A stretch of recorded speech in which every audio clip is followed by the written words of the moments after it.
On behalf of Atlanta History Center, I'm Claire Haley, Vice President of Democracy Initiatives and Author Programs. We're so happy to see all of you here tonight, and we're so thankful to Alston and Bird for sponsoring tonight's program. So on that note, I'd like to invite Chris Mangum up from Alston and Bird to introduce tonight's author.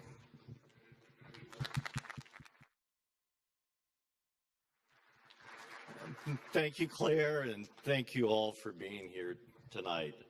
Like I said, she said my name is Chris Mangum. I'm a lawyer with Alston and Bird. And on behalf of my friends at Alston Bird and my friends at the Foreign Policy for America, a nonpartisan foreign policy advocate group, and the Atlanta History Center, we welcome you here to hear Bill's story tonight.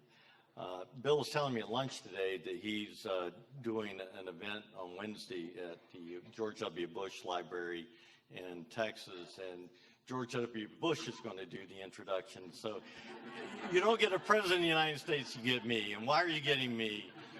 I met Bill back in 1997. I first met Bill in Moscow. I was working for a client who sent me to Moscow. The client had invested in the Hermitage Fund. And in 1997, it was the go-go crazy days of Russia. Stocks were going up, doubling all the time. My client sent there and said, go figure out how to invest in Russia. And of all the people I met with in Russia, Bill was the only person who was honest, straightforward, and ethical businessman. In fact, he might have been the only ethical businessman in Russia in 1997. And Bill and I became fast friends, and he taught me everything about investing in Russia. And in August of '98, when the market collapsed, I was with Bill actually in Moscow when the stock market in Moscow and Russia went down 99% in a day or two, and Bill's fund went down over 90%. And most Westerners left Russia back in those days. We stayed, Bill stayed, and a few others stayed. And it was really a dangerous time that we had for a while. We had the oligarchs trying to steal all our investments and the assets of the companies that we had invested in. But Bill had made a vow even back then to make all his clients money back. And not only did he make their money back, he made it back, and he made it back multiple times. So Bill is a man of integrity. And as a result of our time in Russia from '98 to 2006, I got to witness firsthand the events you probably read about in Red Notice and some of the events in Freezing Order. And I got to witness, when Bill got crossways with Putin for reasons we never really understood at the time. And Bill was then thrown out of the country. His lawyer and accountant, Sergei Magnitsky, was arrested, tortured, and then murdered in prison. I'll never forget the day when Bill called me to tell me that Sergei had died in prison. And Bill was devastated. It was a devastating time for us. And Bill vowed then to bring the people who murdered Sergei to justice. And it would have been easy for Bill just to forget Russia, enjoy a quiet life in London, but Bill would not let Sergei die in vain. And he decided, he didn't pick this fight with Putin, but he wasn't going to walk away from this fight with Putin. And Putin, I think, didn't realize what a formidable adversary he was getting in Bill Browder. I'm proud to say that my law firm, Alston and Bird, had a small role in helping with the creation of the Magnitsky Act. And Bill has been used in the Magnitsky Act to try and get sanctions against Putin and his sub-regime. And I feel that if people had listened to Bill earlier and had imposed the sanctions that he has been talking about and you'll hear more about, maybe we wouldn't have had quite as big a disaster in Ukraine as we're facing right now. But I want you to listen to Bill's story. His story is important, it's relevant, and I got to witness it firsthand. It's all true. And it's a dangerous story, but it's a relevant story and something important for these times. So let's give a warm welcome to really the most courageous man I know and my friend, Bill Browder.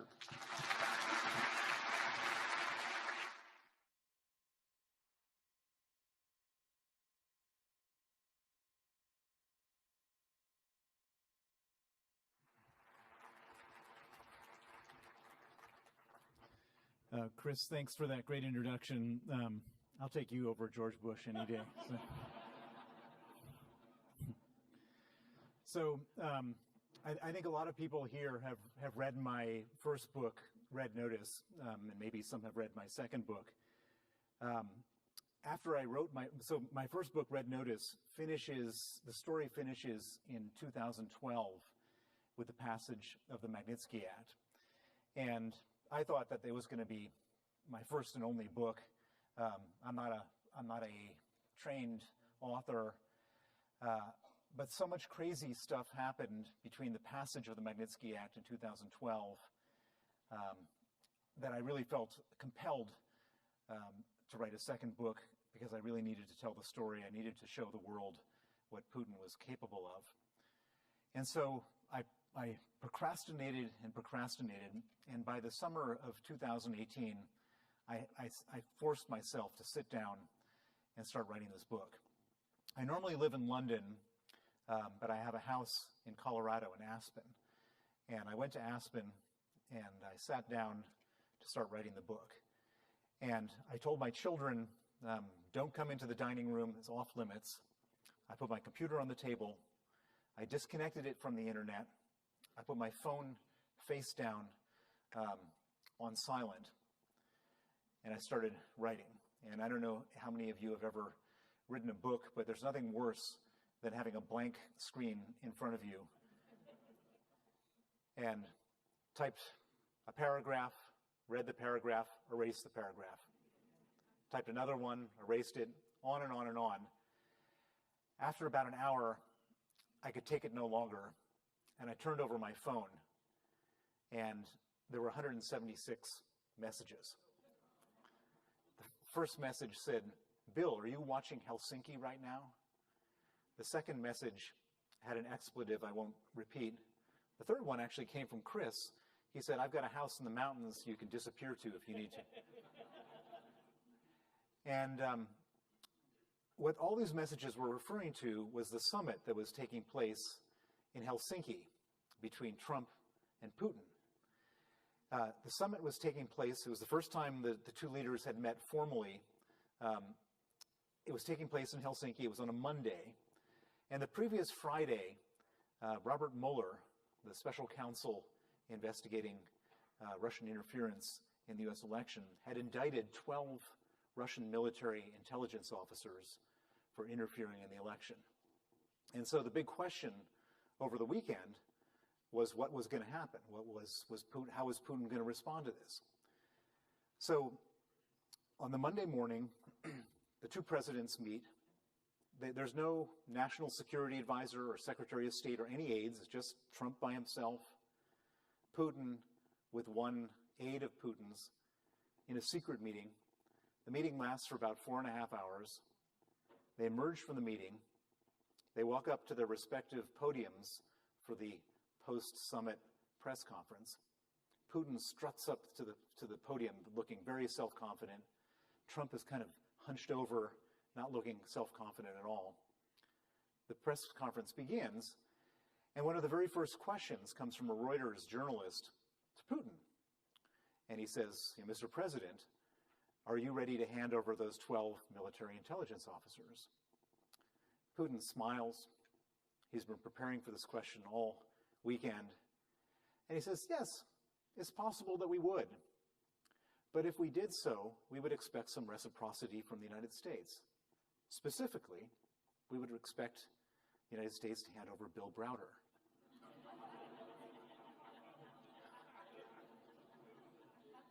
Of the 7 billion people on the planet, I'm the one guy he mentions. Now, it wasn't a total surprise. Since the passage of the Magnitsky Act in 2012, Putin has hated my guts. It's just the biggest insult to him ever that a piece of legislation would be passed to sanction Russian kleptocrats and human rights abusers. And he's been chasing me all around the world with Interpol arrest warrants 8 times. I was arrested in Madrid, Spain, a couple months earlier. They've been trying to get the British government to hand me over because I live in London. Death threats, kidnapping threats, the whole business. So it wasn't a total surprise that Putin had brought my name up. And it wasn't good, but it wasn't a total surprise. But then the questioning, or the journalist questions carried on, and after that, a journalist then went to President Trump and said, Mr. President, what do you think about President Putin's offer? And President Trump said, I think it's an incredible offer.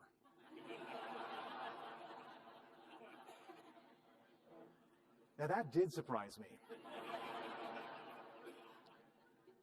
I mean, this is the most powerful man in the free world who's basically offering me up to Vladimir Putin. And if I had been sent back to Russia, I would certainly be killed. And so it really was unnerving. So they wrapped up the press conference. They make their way to their separate airplanes. And I was expecting that once Trump got to Air Force One, all the journalists who had been following him, one of his aides would have gathered them around and said, actually, there's been a miscommunication. He meant it was an incredibly bad offer or something like that. But nothing of the sort happened. They fly back to Washington.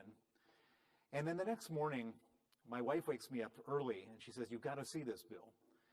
And overnight, Putin had decided that it really was not a fair trade. He was only asking for one Westerner, one American, and the Russians were, or the Americans were asking for 12. And so Putin added 11 more people to his list of swapped people. He wanted Mike McFaul, the former U.S. ambassador to Russia. He wanted a man named Kyle Parker, who was the chief of staff to the commission that wrote the Magnitsky Act. He wanted Jonathan Weiner, who is a lawyer, who is Chris's partner, who came up with the idea of the Magnitsky Act. He wanted several agents from the Department of Homeland Security that were investigating money laundering connected to the murder of Sergei Magnitsky. Basically, he had just come up with a list of everybody in the U.S. establishment who had helped me with the Magnitsky Act or with anything connected to it. And so now, it was not just one person, it was a bunch of either current or former U.S. government officials. And we would have expected at that point that the Trump administration would have walked it back. And one day goes by, silence. 2 days go by, silence. Third day, I'm giving interviews every day at this point, and I'm on Fox News giving an interview. And there, by the way, there's no difference between Fox News outrage at this and MSNBC. Everybody was outraged by this. So I'm doing an interview, and they're asking me what I think, and it's kind of a tricky question because obviously I'm outraged and horrified by this, but I don't want to enrage Trump anymore. I mean, he's trying to do Putin a favor. I don't want him to be mad at me. So I'm trying to, it's kind of a fine line. Anyways, in between, so as I'm being interviewed, they say, Mr. Browder, we've got to cut it off right now. We're going live to the White House for a press conference. So I'm sitting there with my earpiece, listening to the press conference. And at the press conference, there's Sarah Huckabee Sanders, who is the spokesperson. And the New York Times correspondent raises her hand and says, are you planning to hand over Bill Browder, Ambassador McFaul, and the 10 other Americans? And this was the moment that I would expect them to walk it back. But instead, she says, the president is currently consulting his advisors. We'll let you know. So at this point, I'm outraged. Everyone's outraged. And in Washington, and again, there was no difference between Democrats and Republicans. Everybody was saying this can't happen. The Senate organized a vote on whether to hand us over or not. And it looked like it was going to be unanimous not to hand us over. And at that point, about an hour before the vote, Trump quietly sends out a press release saying that they're not going to hand us over. The Senate votes 98-0 not to hand us over, and that's the end of the story. But so I'm very happy to be here tonight.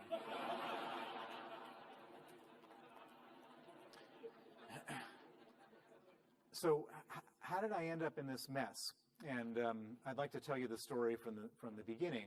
And You can hear my accent. I'm American. I'm originally from Princeton, New Jersey. I was born in Princeton. I grew up in Chicago.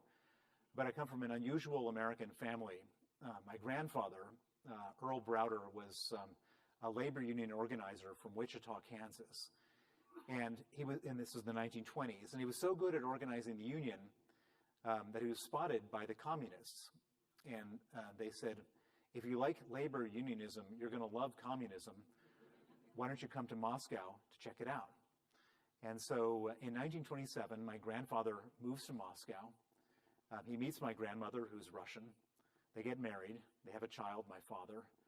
And 5 years later, he is sent back to America to become the General Secretary of the American Communist Party. He's the General Secretary in 1932. He runs for president against Roosevelt in 1936. He runs again in 1940. He's imprisoned by Roosevelt in 1941, pardoned in 1942. He then gets expelled from the Communist Party in 1945 for being too much of a capitalist. And then he's viciously persecuted in the 1950s during the McCarthy era for being a communist. So this is my family legacy. I was born in 1964. I'm 58 years old. And when I was going through my teenage rebellion in the 1970s, I was trying to figure out a good way to rebel from this family of communists. And I grew my hair long. You can't tell now, but it grew into an afro. That strangely didn't upset my family. I followed the Grateful Dead around the country for 3 months. But that also didn't upset my family. But then I came up with the perfect way of upsetting my family, which was to put on a suit and tie and become a capitalist. And that really did upset them very much. I became a capitalist. I went to Stanford Business School in 1987, and I graduate business school in 1989, which is a very auspicious year because that's the year that the Berlin Wall came down. And as I was trying to figure out what to do with my life post-business school, one day I had an epiphany, which is that if my grandfather was the biggest communist in America and the Berlin Wall has just come down, I'm going to try to become the biggest capitalist in Russia. So that's what I set out to do. And I can't get as far as Russia. I moved to London, and I get various jobs, but I have a job at Salomon Brothers, which doesn't exist anymore. It's a big investment bank. And at Salomon, I get a job on the East European investment banking team. And nobody was interested in Russia. So I declared myself the investment banker in charge of Russia. I get my first assignment, which is to advise a fishing fleet located in Murmansk, Russia, on their privatization. I go to Murmansk. The head of the fishing fleet meets me at the airport, and he says, before we have any business, let's go and let me show you one of the boats. So we drive down to the docks, and in front of me on the docks is a 400-foot vessel, very large. On the top, there's the fishing nets, and then at the next level down, they separate out the fish, and it works its way down to the basement of the boat where they have the canning machines. And so it's not just a fishing boat, but it's an ocean-going factory. Very impressive. I asked him, how much does one of these things cost? He said they cost $20 million new. How many do you have in your fleet? 100. So 20 million times 100 gets you to $2 billion worth of ships. Now, I didn't know anything about fishing or shipping, but I asked him, what's the average age of your fleet? And he said 7 years. I figured maybe it's half depreciated, so $1 billion worth of ships. And he had hired me, or I should say the management team had hired me to advise them on whether or not to exercise their legitimate right under the privatization program of Russia to buy 51%. And I asked him, at what price is the government selling 51%? And he said, $2.5 million. Let me repeat the math. There's $1 billion worth of ships, and you can buy 51% for $2.5 million. You didn't have to be a Stanford MBA to figure that one out. So at that point, I went to Moscow, and it turned out that it was happening all across the country. Basically, the entire country was being given away for free. And I go back to Salomon Brothers, and I tell my bosses, we've got to stop doing everything else we're doing and invest in Russia. And they look at me, so the first guy I tell this to looks at me like I'm out of my mind. I go to the next guy, same thing. By the time I'm done, I've completely discredited myself. The young guys who are my age stopped inviting me to lunches and drinks after work. And Solomon was a very rough place, and if you didn't earn 5 times what they were paying you in fees for the firm, after a year you get fired. And I wasn't earning anywhere near 5 times anything, and I was this crazy guy talking about investing in Russia.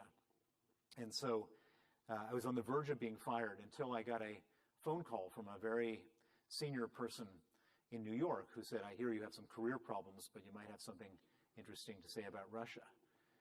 And he said, can you come and tell me? So I put together the most compelling PowerPoint presentation I can think of. I practice it a bunch of times in my apartment. I practice it to myself on the plane. I practice it in the bathroom of my hotel room. I go in, I sit down with him in New York, and I start to go through my PowerPoint presentation.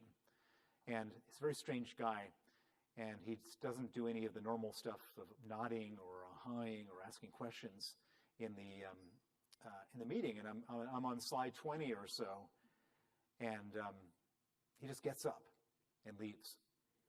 And I'm thinking to myself, I thought I'd prepared myself for this meeting. I thought my presentation was good. What have I done wrong? This is my chance to save my career. Why have this guy left? He's gone for 10 minutes, and then 20 minutes, and 30 minutes, 40 minutes. 52 minutes later, he comes back in the room, and I'm about to blurt something out to try to put this meeting back on track. But before I have a chance to say a single word, he says, Bill, those slides you showed me were the most impressive thing I've ever seen in my investment career. I've just gone to the risk management committee of Solomon. I got you $25 million to invest. Stop everything else you're doing. Put that money to work. So the cloud has been lifted off my shoulders. I go to Moscow. I put the $25 million to work. This is about October 1993. In July of 1994, the Economist magazine writes an article about how cheap Russian stocks are. And all of a sudden, every billionaire and hedge fund on Wall Street wants to start buying Russian stocks. And it's a tiny little illiquid market. And within like a week of that Economist article, our $25 million portfolio goes up 5 times. Turns into $125 million. And this is back in the days when $100 million is real money. And all of a sudden, I'm a hero on the trading floor of Salomon Brothers. All these young guys who were avoiding me for lunch and drinks were all camped out behind my desk waiting for tips on how to make 5 times their money in the Russian stock market. And all of a sudden, I start getting these invitations to go meet the most impressive and important people on Wall Street. I get these, can you meet Mr. They come around, Mr. Browder, can you possibly spare a little time for Mr. Soros? He'd really like to meet you. And Michael Steinhardt, Julian Robertson, all the royalty of Wall Street. So I go around on this royalty of Wall Street tour, and every single one of them wants to give me money to invest in Russia. And we weren't doing it for other people, we were just doing it for ourselves. And so I asked so I go back to London, and I go to the head of the trading floor in London, and I say, I've just been with George Soros. He wants to give us some money to manage in Russia. What do you think? And he said, genius idea, Bill. Let's form a task force to study it. So a week later, I go into the first task force meeting, and there's like 45 people in this room. There was like the vice chairman of the firm, senior managing directors, senior directors, senior vice presidents, and then me. And within moments of the meeting starting, a fight breaks out as to who is going to get the economic credit for the business. And the asset management group had like an amazing argument about why they should get the economic credit. And then the emerging markets people weigh in. They say, well, actually, here's our... And then the investment banking team says, and then the sales and trading. And it's like this multi-dimensional tennis. And everybody, the investment bankers are incredibly good at arguing for money they don't deserve. And I didn't know who was going to win the argument, but I knew absolutely for sure who wasn't going to get any economic credit for the business. And that was going to be me. and I really had a hard time with this whole thing, and I couldn't sleep for several days. And I finally decided to go into the head of the trading floor. I slapped my security badge on his desk. I say, I'm quitting. I'm going to Moscow to set up my own fund. He said, don't do it. It's going to be a failure. And I storm out. So I moved to Moscow. One of the guys who I met on Wall Street gives me $25 million to invest. I start this fund called the Hermitage Fund. And it eventually grows to become the largest fund in Russia. The trouble is that I was investing in these companies in Russia, but when they did the whole privatization program, it was like building a house, but they built this house without electricity and plumbing. And the electricity and plumbing of the Russian stock market were property rights and rule of law. And so basically these oligarchs who own these companies were stealing money out the back door like you can't even imagine. And it was unbelievable. The level of theft was just off the charts. And I was looking at this whole thing and I was trying to figure out what can I do about it. And I came up with this idea, which is to research how they were doing the stealing and then share the research with the international media. Now, it might sound like a hard thing to do, to research how Russians are stealing money, because it seems like an untransparent place. But interestingly, Russia is incredibly transparent. It's the most bureaucratic country in the world. Everything that you ever do gets filed in quadruplicate with 4 different ministries. The people who work at the ministries are paid almost nothing. And so they all have gotten into the information business of selling all the information they accumulate at their ministries. So if I was having a meeting with, if we were in Russia and I was having a meeting with any of you and I wanted to do a little background check before the meeting, I could find out your bank balance. I could look at your medical records. I could find out where you've traveled to. I could even get your mobile phone records. And all for like $5.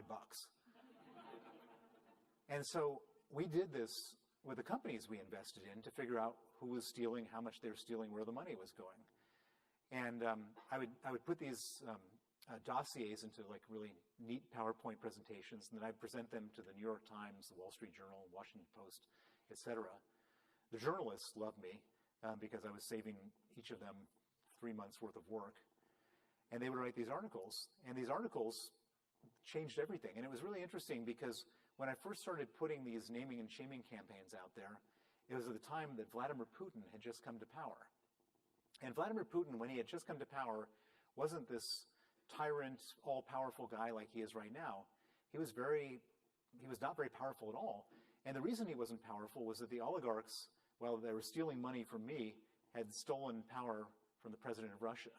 They had all sorts of informal ways they had gained all the control of the presidency. And so Putin was fighting with the same guys I was fighting with. They were stealing power from him as they were stealing money from me. And there's this expression, your enemy's enemy is your friend.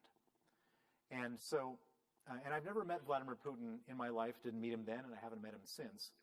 But every time I would publicize one of these scandals with the oligarchs, he would step in and use whatever power he had to try to stop them from stealing. He would use the state's majority shareholding in a company to fire people, or he'd issue presidential decrees, or he would push the parliament to pass laws.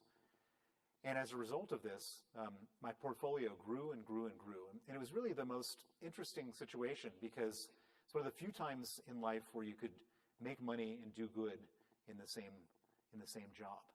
And you could either, most of the time you can, either if you're making money, you're not doing good, or if you're doing good, you're not making any money. But I was making money for my clients and for myself, hand over fist, and we were stamping out corruption. And for a while, I thought Putin was a great guy. I mean, here's this guy helping me, get these bad guys. And it was all going really well, and I wish it had gone on forever. But he decided at the end of 2003 to win his war with the oligarchs. And the way he went about doing this was to arrest the richest oligarch in Russia, a man named Mikhail Khodorkovsky.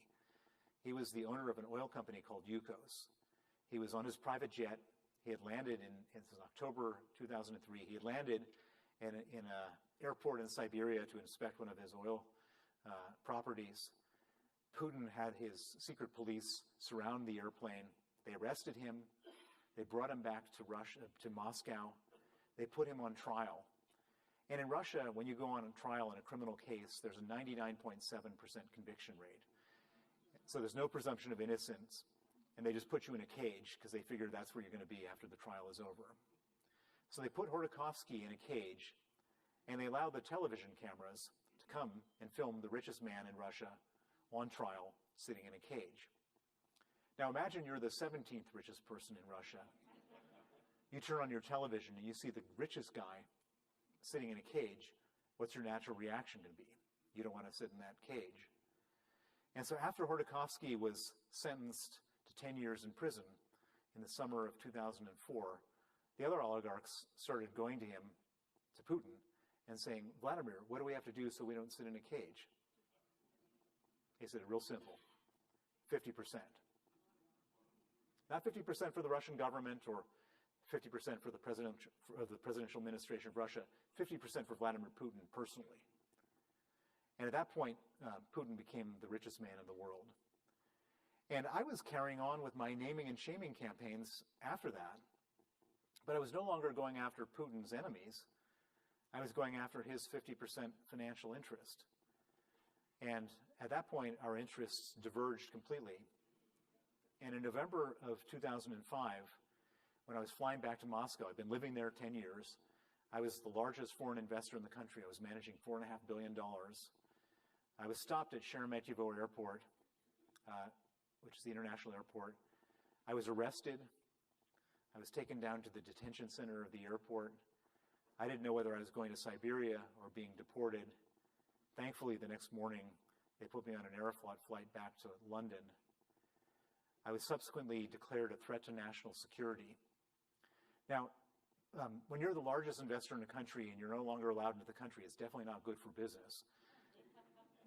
But I had bigger things to worry about because I understood that when the Russians turn on you, they don't tend to do so mildly. They do so with extreme prejudice.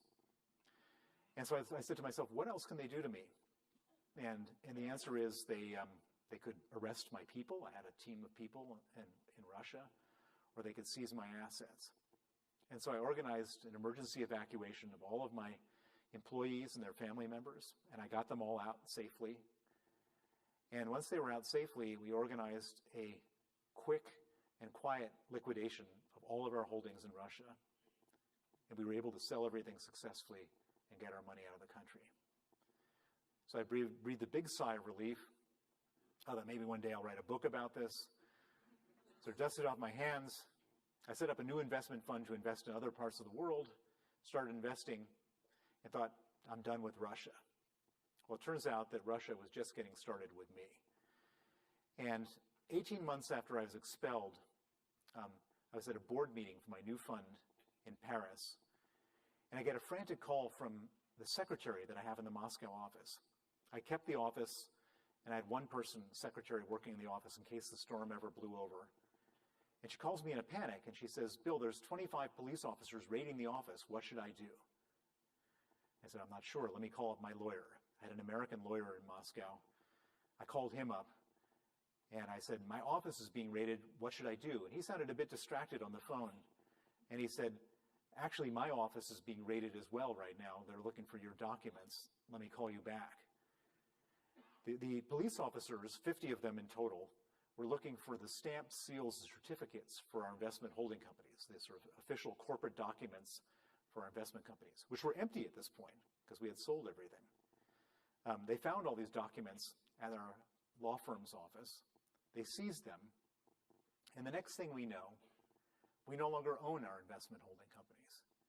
Using documents seized by the police, they have been fraudulently re-registered out of our name into the name of a man who had been convicted of manslaughter and let out of jail early by the police, presumably to put his name on these documents.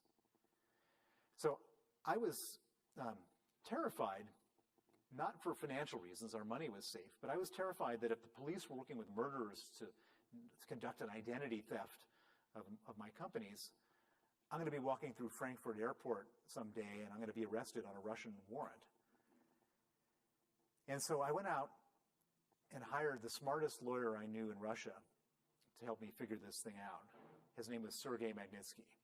Sergei Magnitsky was 35 years old, and he was one of these people who could do 10 things in the time it took others to do one. Just an unbelievably clever and effective character. And I said to Sergey, I need you to figure out what they're doing with all this stuff and stop it. And so Sergey went out and did a bunch of research and investigation. And he came back and he said, I figured out what's going on here.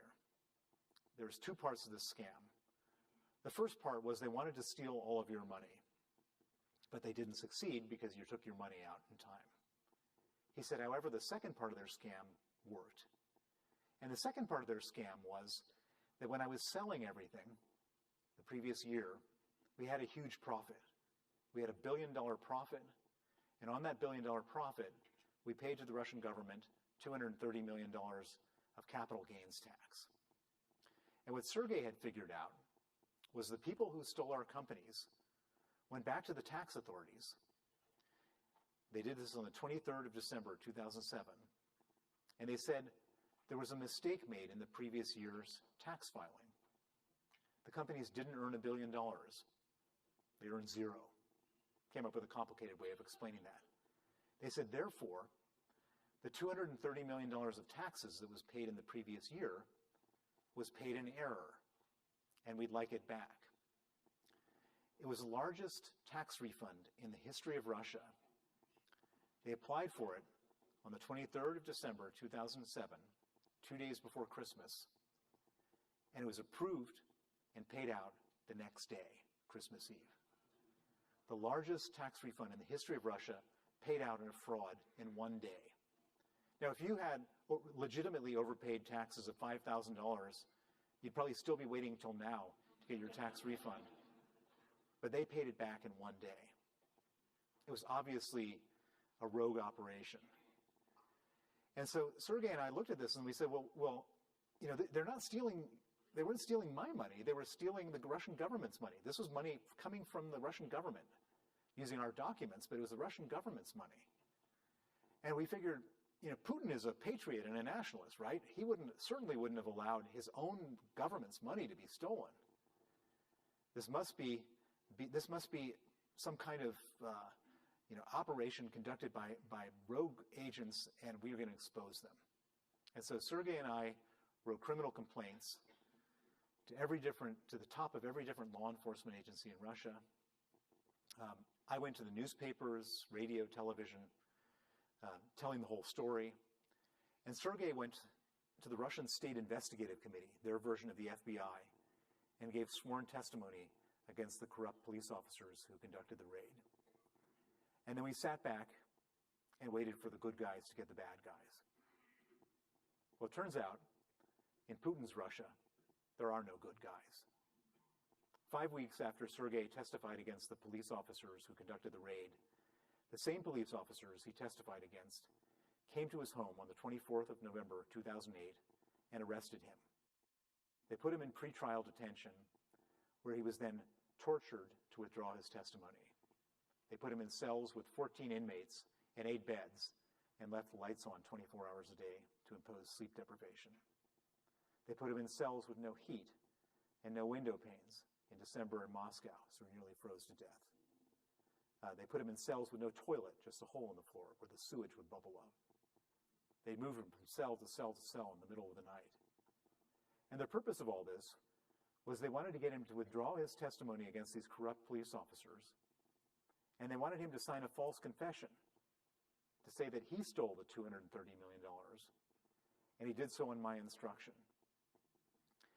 They figured, here's a guy who wears a blue suit and a red tie and buys his Starbucks in the morning and sits in a fancy American law firm. Put in this kind of conditions, he'll last a week before he buckles. But they totally misjudged Sergei Magnitsky. He might not have looked like some type of tough guy, but for him, he's a man of such integrity and principle that for him the idea of perjuring himself and bearing false witness was more awful than the physical pain they were subjecting him to, and he refused. And as a result, the torture and the pressure got worse and worse and worse. And after about 6 months, he started to get terrible pains in his stomach. He lost 40 pounds, and he was diagnosed by the prison hospital as having pancreatitis and gallstones and needing an operation, which was supposed to take place on the 1st of August, 2009. A week before the operation, they again come to him, again ask him to sign a false confession. Again, he refuses. And in retaliation, they move him from a prison that had a medical wing to a maximum security prison called Butyrka. At Butyrka, it's considered to be one of the worst prisons in Russia.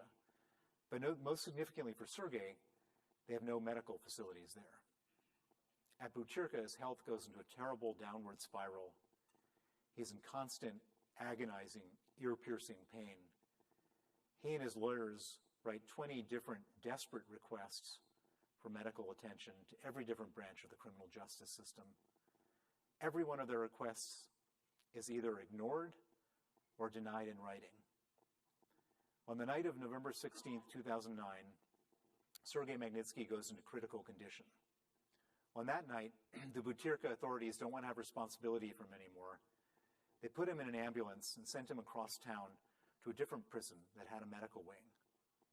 But instead of putting him in the emergency room, they put him in an isolation cell. They chain him to a bed, and 8 riot guards with rubber batons come into that cell and beat Sergei Magnitsky until he died. That was November 16th, 2009, 13 years ago. Sergei Magnitsky was 37 years old. He left a wife and 2 children. I got the news of his murder the next morning, and it was the most horrifying, traumatic, life-changing news I could have ever gotten. Sergei Magnitsky was killed because he was my lawyer. He was killed because he worked for me. He was my proxy. And when I was finally able to clear the fog of heartbreak and hysteria from my mind, I made a vow to his memory, to his family, and to myself that I was going to put aside everything else I was doing, all of my business, and I was going to devote all of my time, all of my resources, and all of my energies to go after the people who killed him and make sure they face justice. And for the last 13 years, that's what I've been doing. Now, at first, I thought there was some chance of getting justice inside of Russia. Sergei Magnitsky did something very unusual. During his 358 days in detention, he wrote 450 complaints documenting how he was being abused, who was doing it, when they were doing it, where they were doing it, how they were doing it. He would write these by hand, and once a month he would take these complaints, hand them to his lawyer. His lawyer would file them. They would be ignored by the authorities, but we got copies. And as a result of that, we had the most well-documented case of human rights abuse that's come out of Russia probably in history. And because of those documents, we figured they would have to at least prosecute the people closest to his murder and his torture. But they didn't. The Putin regime circled the wagons. Putin personally got involved in exonerating everybody. They gave promotions and state honors to some of the people who were most complicit. And in the most shocking miscarriage of justice, 3 years after they murdered Sergei Magnitsky, they put him on trial in the first ever trial against a dead man in the history of Russia. It became obvious long before that trial that there was not going to be any chance of getting justice inside of Russia.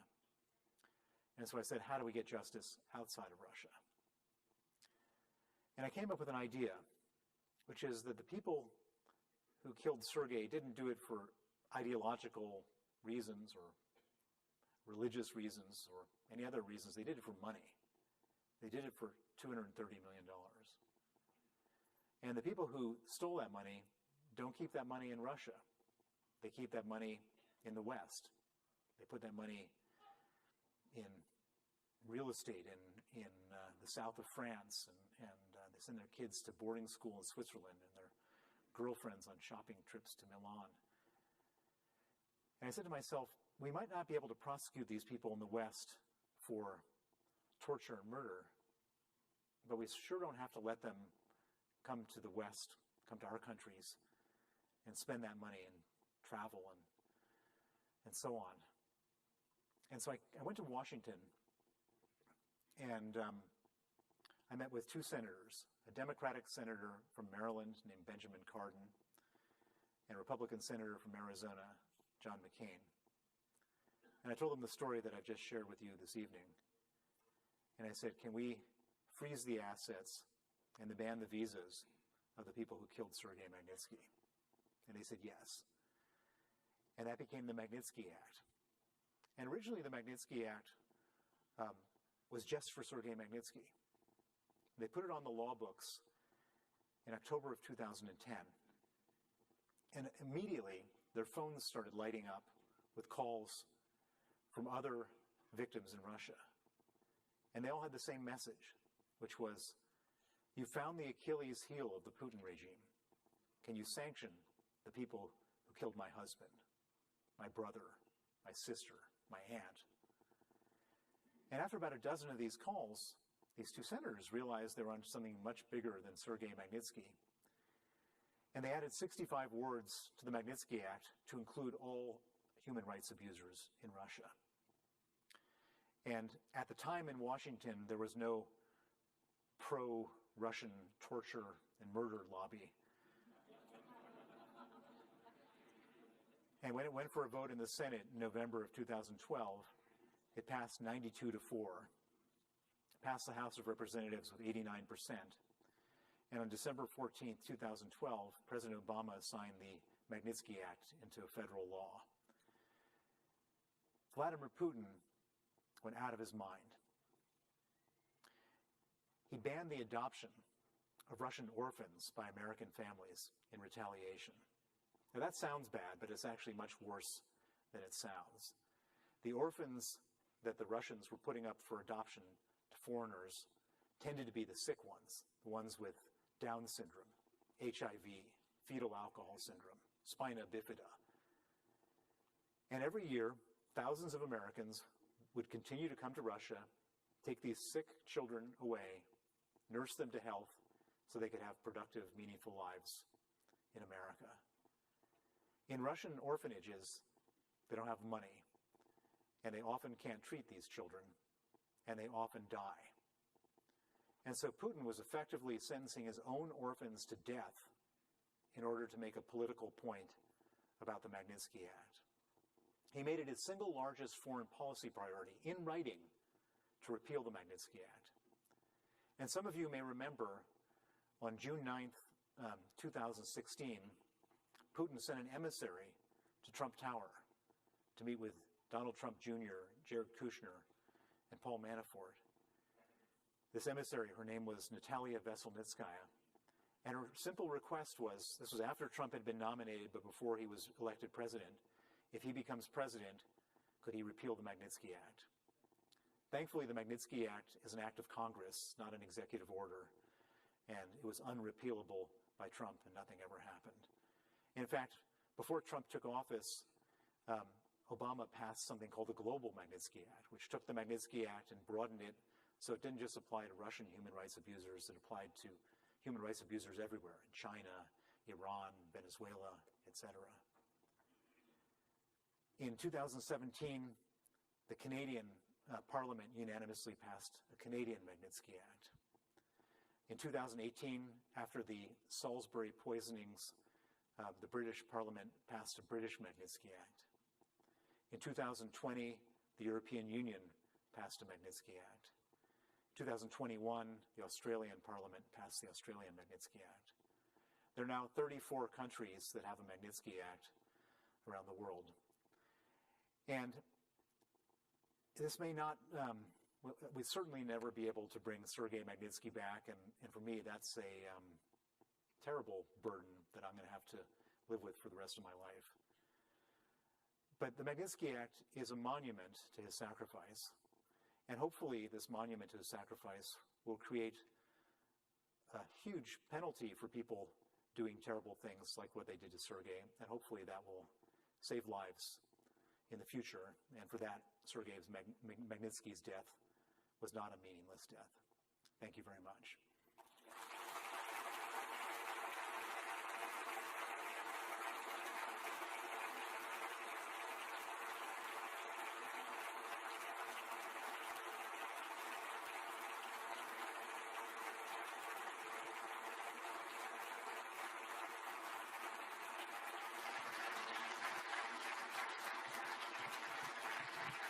Thank you. Thank you all so much. And thank you to Mr. Browder for giving that wonderful talk tonight. We're going to have a moment where you all can ask your questions. Now, there are 620 of you and only one of Mr. Browder. So we ask that you keep your questions succinct and so that we can get to as many of them as we can.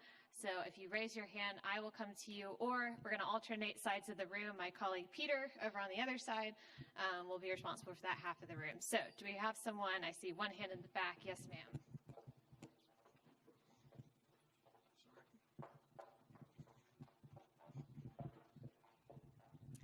Oh, you're going to Thank you, Bill.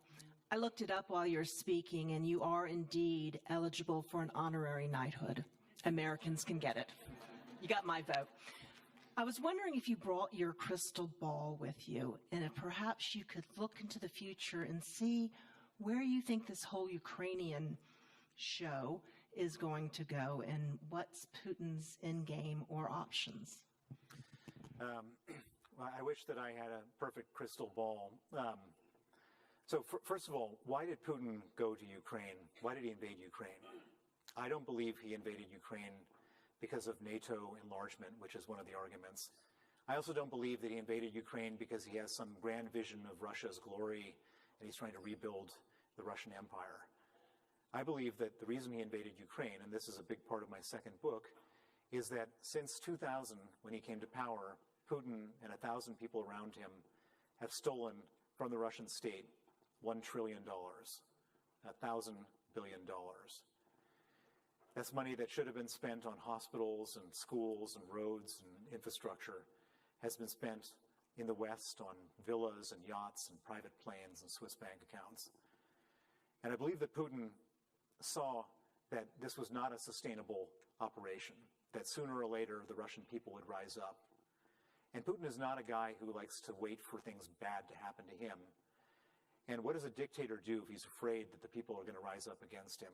He starts a war. And so I believe that this war in Ukraine is a wag the dog war of distraction. And Putin, by the way, this is not the first time he started a war. In 2008, he went into Georgia. His approval rating shot up.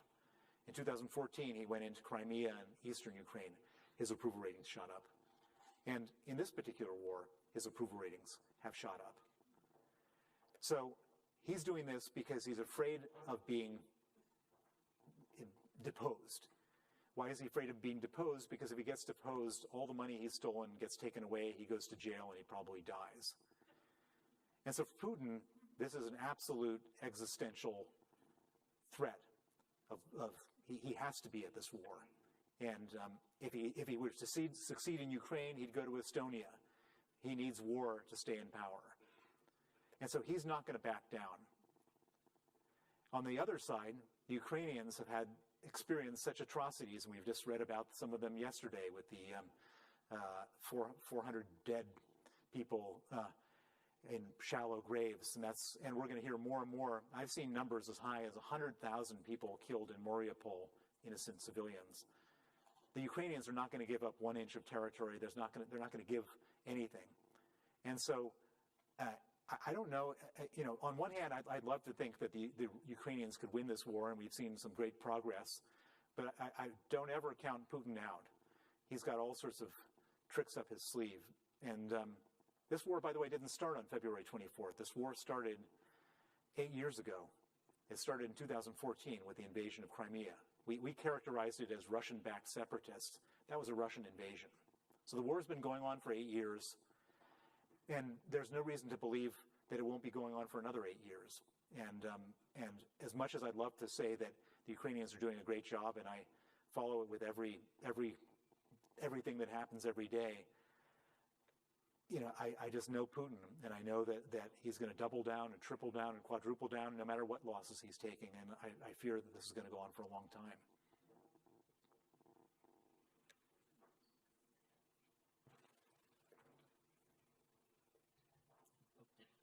A lot of respect I've been kind of following you for a few years. My question for you is, how are you able to comfortably sit for long periods of time with balls that big? I didn't hear. How am I comfortably able? Could you repeat the last part of the question?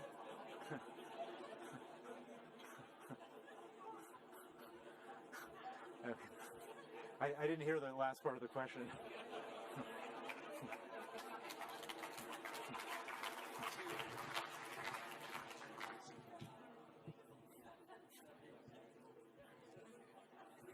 All right.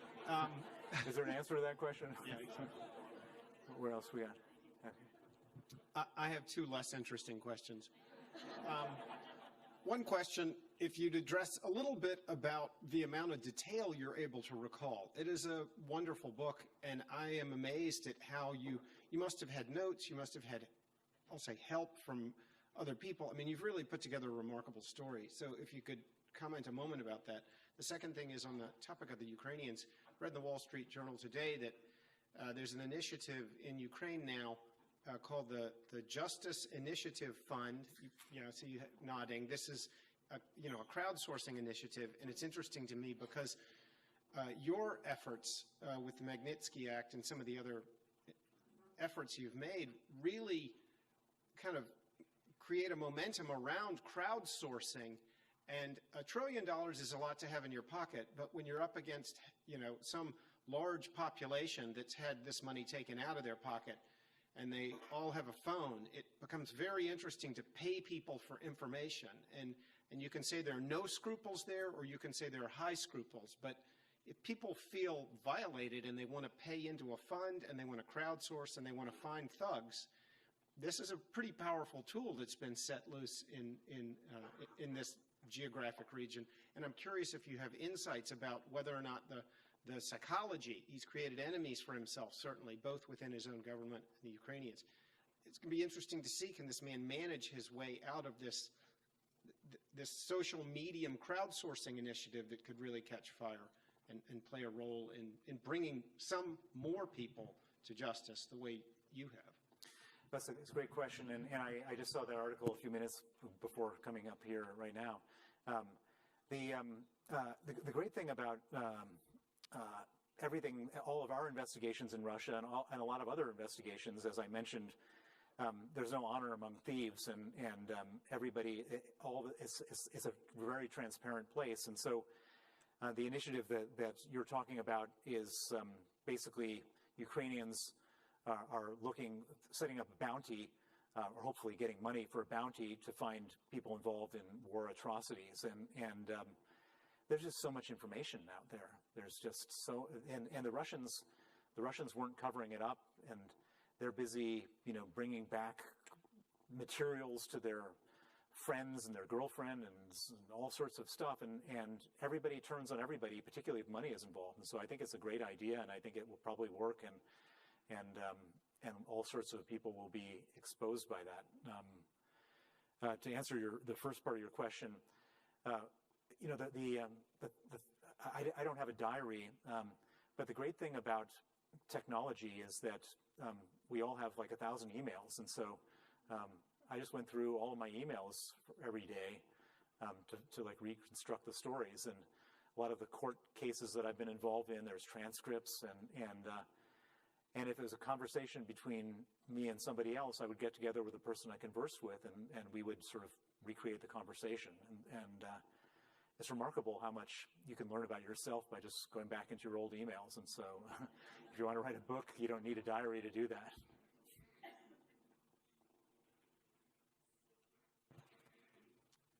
Yes, so I have a question. Considering who Putin is, and I think the fact that the international world, I think they've tried to do some things to regulate him. Are you concerned about what he'll do in the next 10 to 20 years, considering that he really seems to not care about the rule of law? Well, so the big fear. So Putin is doing badly in Ukraine. I think we can all sort of come to that conclusion. His army is, all the corruption that I knew about and saw is happening in the army. I heard an amazing story from a filmmaker who I know who was on the front lines in Ukraine, and he witnessed the Ukrainians buying. The Ukrainians were contacting the Russians in a tank and said, "We can either kill you, or we're happy to pay you $25,000 for your tank, for a $2 million tank." And the Ukrainian and the Russian tank drivers were happy not to be killed. They hadn't been paid because their bosses had stolen their wages, and they sold the tank for $25,000.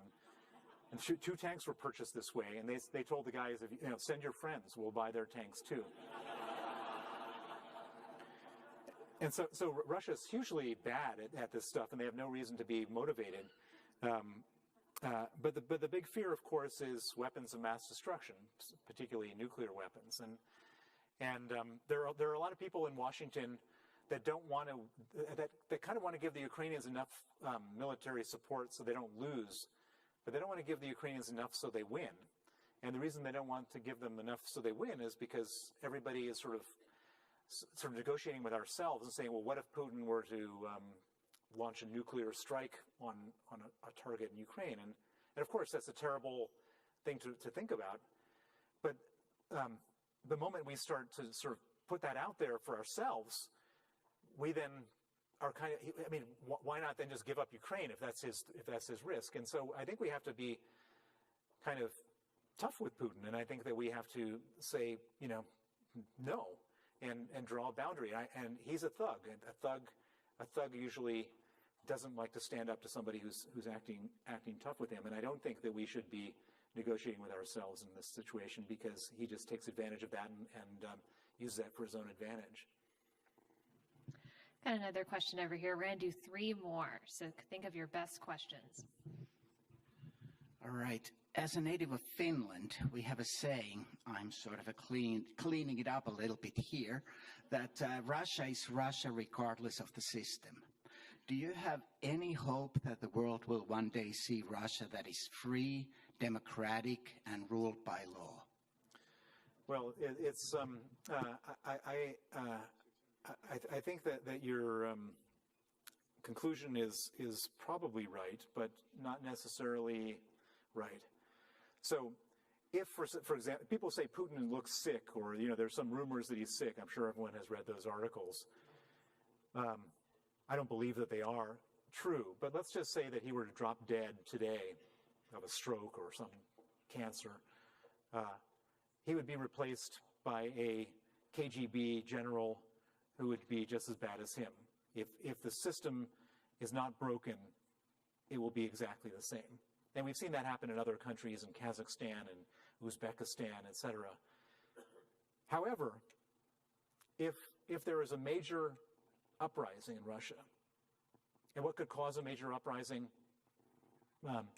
If Russian troops are expelled successfully from Ukraine, the Russians would not tolerate a weak leader, a loser, and they might, you might have 1 million people marching on Red Square. If that were to happen, you could end up with Alexei Navalny being the next president of Russia. If he was the president of Russia, he might be an honest president. I don't believe that Russia is doomed for criminality. I mean, you're right, history has been effectively that, but it doesn't mean that it has to be. And I think the probability is low that we end up with a decent leader, but the probability is not 0, and we shouldn't rule it out as a possibility, and we should support the Russian opposition that are all, there are a few brave people standing up to Putin. And that's close enough to my question. Well, I was going to ask the question, Bill, and I would like to say it's good to see that a fellow Stanford grad has done well for a change.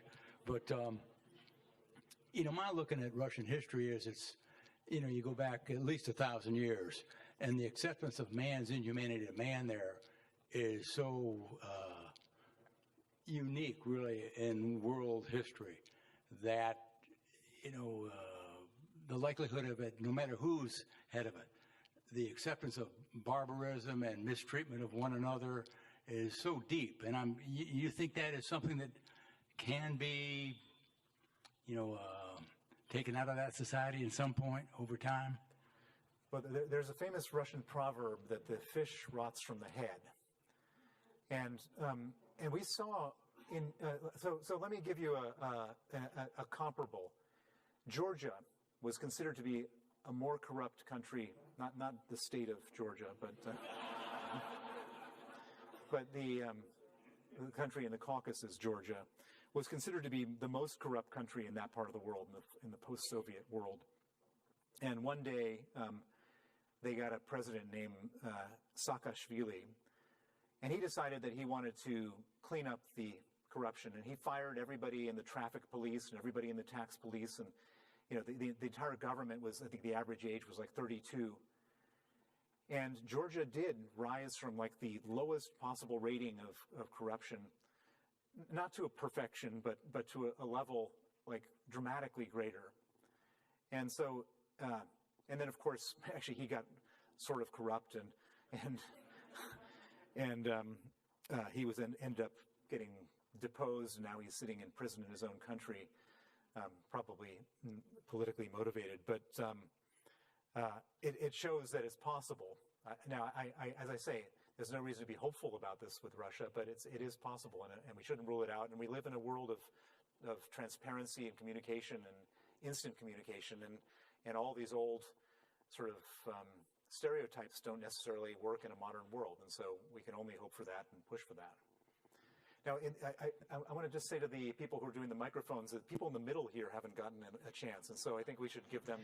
I just noticed just because that. it's hard to get to the middle, it's not fair. Thank you, Peter. If you could come over here, we're going to do 3 more so we can get to some folks in the middle here. But I have one here while he makes his way over here. Yes, ma'am. Well, I'm just so curious about the culture of the Russian people. You live there. You did business there.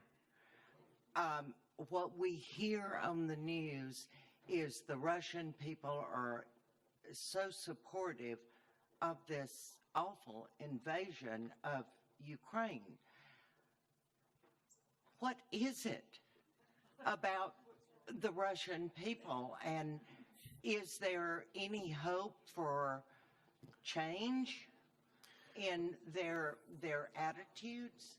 So the it's not unusual for in a country when the country goes to war to side with your leader. It happens everywhere. You remember in after September 11th when we went to war in Afghanistan, George Bush's ratings went from like 35% up to like 88%. That's just what happens.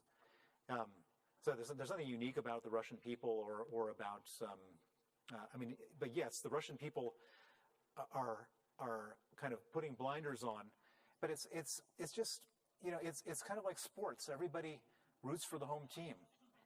It that's how it works. Well, and what happens is over time they realize their leader is a crook, and brought them into disrepute and failure. That's how you change it. The best way to change this is to win the war in Ukraine. The Russian people will have no tolerance for a loser, and so that's what we have to do. Thank you. In relation to our situation here in the United States of America and democracy under threat, you mentioned that there are 32 Magnitsky Acts globally. And I think what's happening is people from all walks of life in the world are seeing that we are one global unit. Look at China, who did their summit on September the 15th, Uzbekistan, Kazakhstan, and now you have Turkey's Erdogan, who's deciding that he's going to straddle the fence and be in NATO as well as the summit there. I just want to ask you, in terms of your shame and blame game that you started that sounded that it was very effective, what can people do, not only in this country, but the countries where the Magnitsky Act is, so that we can become a global force with a single purpose? Because doing something in Crimea and something in Georgia, it's just like a spitball in the ocean.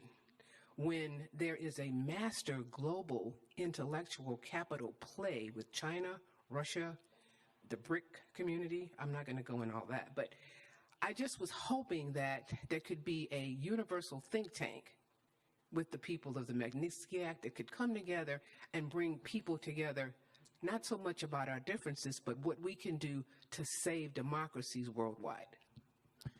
Well, you're right. There's a lot of trouble here. And so what really gets me going is that we all think that we're all against the Russians invading Ukraine, and we are. United States, Canada, the European Union, Japan, Australia, South Korea.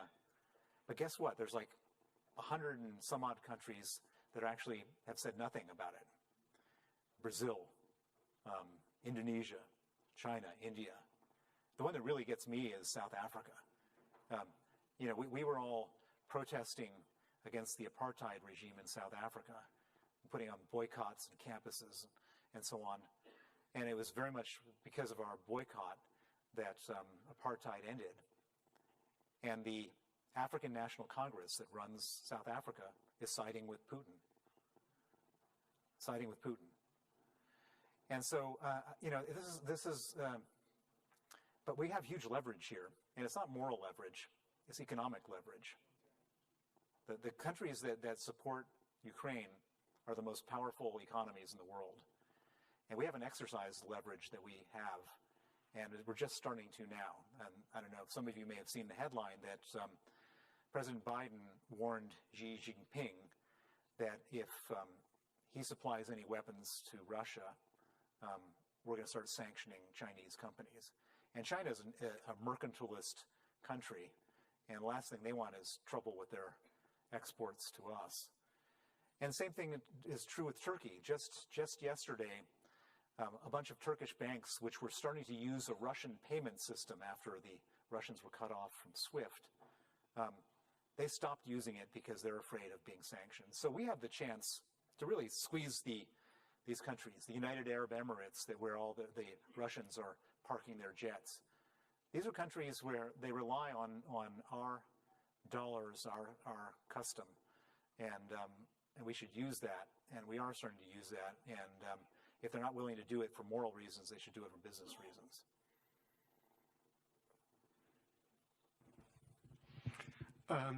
You played a significant part, I guess, in this whole transition from the Soviet Union, from communism to a capitalist Russia.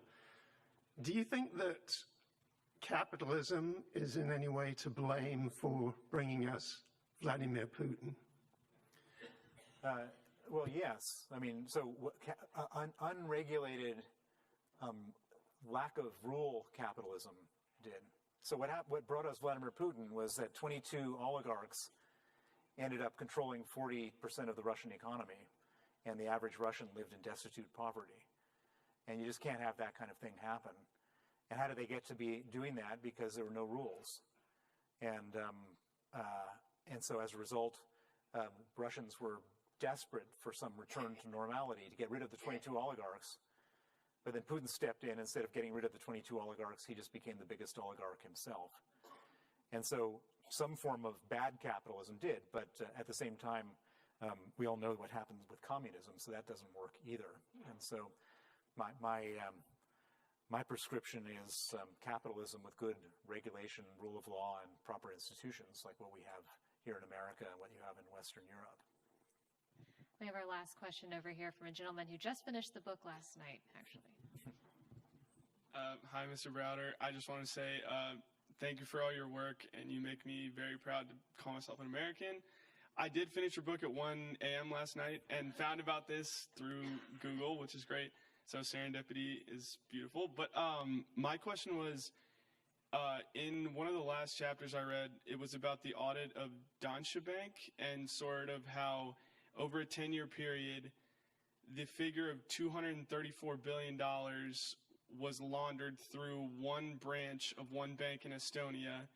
And that has completely reshaped my understanding of just how much money this involves. I was wondering, have there been any other exposés or uncoverings of other complicit countries or banking systems that are similar to Deutsche Bank since the book's been published or that you've uncovered? Well, it's Danske Bank. It's Denmark's largest bank. Their Estonian branch laundered $232 billion. And what's remarkable about this is that this is the largest bank in Denmark. Denmark is the number 2 country on the Transparency International Index of Honesty. So imagine working your way down that list. You've got Raiffeisen Bank in Vienna, Austria is definitely not a very honest country, and I'm sure they're up to no good, but when we've filed complaints with them, they refuse to get involved. Deutsche Bank is not a whole lot better. The Swiss banks, UBS and Credit Suisse, I think if you were to lift the hoods on all these banks, then that's where I come up with this $1 trillion estimate. I know for sure that $232 billion was laundered through one bank. If you put them all together, I think the number is $1 trillion or maybe greater. And by the way, and here, this is the most disappointing statistic. If I'm correct that $1 trillion has been stolen and laundered in the West, I think the total amount of prosecutions connected to that is probably $2 billion. And so, crime pays. They've gotten away with it. And, we're talking about supplying weapons and all that kind of stuff to Ukraine, but the reason why that this war is happening is because of this. We're spending so much money on the Ukrainians. If we just put a fraction of that money into cleaning up the anti-money laundering system of the world, we probably wouldn't have to be spending this money. And so you're absolutely right. It's a crucial issue which is at the moment being completely neglected by our politicians. Thanks for that.